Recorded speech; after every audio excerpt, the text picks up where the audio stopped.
નમસ્કાર મિત્રો, આખરે લાંબા વિરામ બાદ આજથી રાજ્યમાં કડાકા ભડાકા સાથે ધોધમાર વરસાદની શરૂઆત થશે. હવામાન ખાતાની નવી આગાહી પ્રમાણે હવે આગામી 12 કલાક દરમિયાન કયા વિસ્તારોમાં ધોધમાર વરસાદ તૂટી પડશે તેની વાત કરીશું. પણ તે પહેલા કયા વિસ્તારોમાં મેઘરાજા તોફાની બેટિંગ કરી રહ્યા છે તેની ફટાફટ વાત કરી લઈએ. મિત્રો, હવામાન વિભાગની આગાહી વચ્ચે ભાવનગર જિલ્લામાં મેઘમહેર જોવા મળી રહી છે. જિલ્લાના તળાજા, મહુવા અને જેસર પંથકના ગ્રામ્ય વિસ્તારોમાં ધોધમાર વરસાદ પડતા ખેડૂતોમાં ખુશીનો માહોલ જોવા મળી રહ્યો છે. નવસારી, ડેડિયાપાડા, ચીખલીમાં 2.5 ઇંચ વરસાદ પડ્યો તો જલાલપુર, રાજુલા, બાયડ, લીંબડી, વાસંદા અને ડોલવણમાં 2 ઇંચ કરતાં પણ વધારે વરસાદ ખાબક્યો છે. બીજી બાજુ ગીર સોમનાથ જિલ્લાના ધોકડવામાં વરસાદ, ગીર ગઢડા પંથકમાં પણ સુપડા ધારે વરસાદ પડ્યો છે. તો અમરેલી જિલ્લામાંથી સમાચાર મળી રહ્યા છે, જ્યાં સાવરકુંડલા અને ખાંભામાં પણ કડાકા ભડાકા સાથે મેઘરાજા ધબધબાટી બોલાવી રહ્યા છે. તો વાપીમાં પણ ગાજવીજ સાથે મેઘરાજા તોફાની બેટિંગ કરી રહ્યા છે. અમદાવાદ હોય, ભાવનગર હોય, રાજુલા હોય, વિક્ટર, નર્મદા, રાજપીપળા, નતરંગ, છોટાઉદેપુર, દાહોદ, પંચમહાલ, તાપી, ડાંગ, આહવા, વઘઈ, કરજણ, જાંબુગોડા, નડિયાદ, ખેડા, તળાજા, મહુવા, સુરત, બારડોલી સહિત અનેક વિસ્તારોમાં મેઘરાજાએ તોફાની બેટિંગ કરી છે.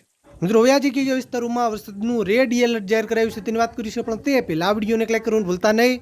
આવી જ રીતે આપણા ખેડૂતોને હિત માટેના કોઈ પણ ઉપયોગી સમાચાર સૌથી પહેલા જોવા માટે આપણે આ ચેનલને ખાસ સબસ્ક્રાઇબ કરવાનું પણ ભૂલતા નહીં. મિત્રો, ખાસ સાંભળજો. મિત્રો, પહેલા આપણે સૌરાષ્ટ્રના વિસ્તારોથી શરૂઆત કરીએ. મિત્રો, સૌરાષ્ટ્રમાં આજે ખાસ કરીને અમરેલી જિલ્લાના વિસ્તારો હોય, ભાવનગર જિલ્લાના વિસ્તારો હોય, જૂનાગઢ જિલ્લાના વિસ્તારો હોય અને ગીર સોમનાથ જિલ્લો, આ વિસ્તારોમાં વરસાદની શક્યતા ખૂબ જ વધારે છે. આ વિસ્તારોમાં મધ્યમથી ભારે વરસાદ, કોઈ એવા ટૂંકા વિસ્તારો હોય એકલ દોકલ, ત્યાં ભારેથી પણ અતિ ભારે સુધીનો વરસાદ પડી શકે. દેવભૂમિ, દ્વારકા, પોરબંદર, જામનગર, રાજકોટ, બોટાદ, સુરેન્દ્રનગર અને મોરબી જિલ્લાના વિસ્તારોમાં હળવાથી મધ્યમ વરસાદ પડી શકે. મિત્રો, દક્ષિણ ગુજરાતના પણ કેટલાક વિસ્તારોમાં જે કડાકા ભડાકા સાથે ધોધમાર વરસાદી માહોલ જામી શકે. દક્ષિણ ગુજરાતમાં જે આગાહી પ્રમાણે ખાસ કરીને સુરત જિલ્લો હોય, નવસારી જિલ્લો હોય અને વલસાડ જિલ્લો, આ વિસ્તારોમાં ભારેથી અતિ ભારે વરસાદની મોટી આગાહી કરાઈ છે.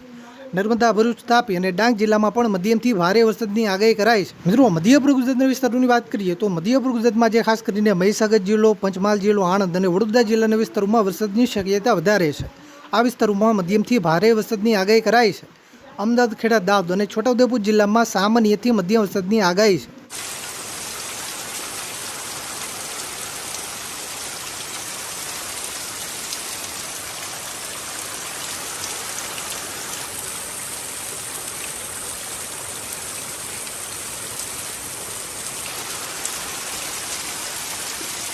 તો મિત્રો, આ આજના વરસાદના મોટા સમાચાર. મિત્રો, તમારા વિસ્તારમાં વરસાદ છે કે નહીં, તમારા વિસ્તારનું નામ લખી નીચે કોમેન્ટ કરવાનું ભૂલતા નહીં. આ વિડીયોને તમારા બધા જ ગ્રુપમાં શેર કરજો, જેથી બધા ખેડૂત મિત્રો સુધી માહિતી પહોંચે. વિડીયોને લાઈક કરવાનું ભૂલતા નહીં. આપણે આ ચેનલને ખાસ સબસ્ક્રાઇબ કરવાનું પણ